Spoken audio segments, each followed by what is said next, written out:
Salut!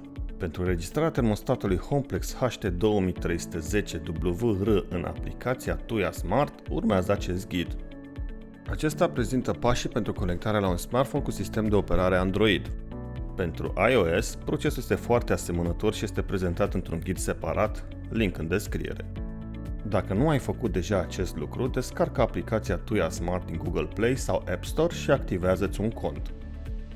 Asigură-te că termostatul are bateriile incluse și este pornit, este deja sincronizat cu receptorul, ai un ghid în descriere, receptorul este de asemenea alimentat și ai acces la o rețea Wi-Fi 2,4 GHz stabilă, cu semnal de minim 3 din 5 și protejată cu parolă.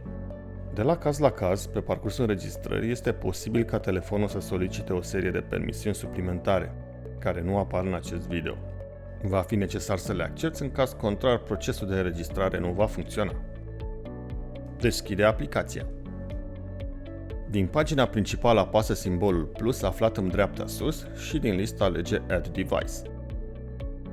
Din pagina de echipamente afișată alege din stânga Small Home Appliances, iar în dreapta paginii derulează și alege din listă termostat Wi-Fi. Adaugă numele și parola rețelei Wi-Fi la care termostatul se va conecta. Verifică că aceasta să fie o rețea 2,4 GHz, altfel înregistrarea nu va funcționa. La final apasă Next. Cu receptorul pornit, ține apăsat butonul 3 secunde până când primul LED va lumina verde alternativ încet. Dacă din diferite motive va lumina verde alternativ rapid, apasă încă o dată butonul pentru 3 secunde. Revine în aplicație și apasă pe butonul Confirm the indicator is blinking și imediat apasă pe Blink slowly.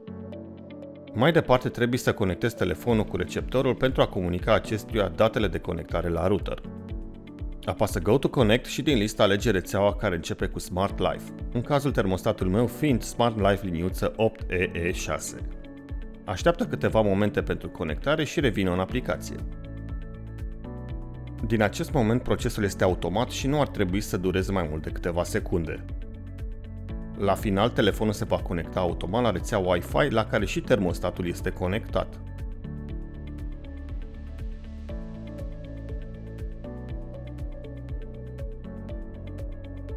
Apasă Done.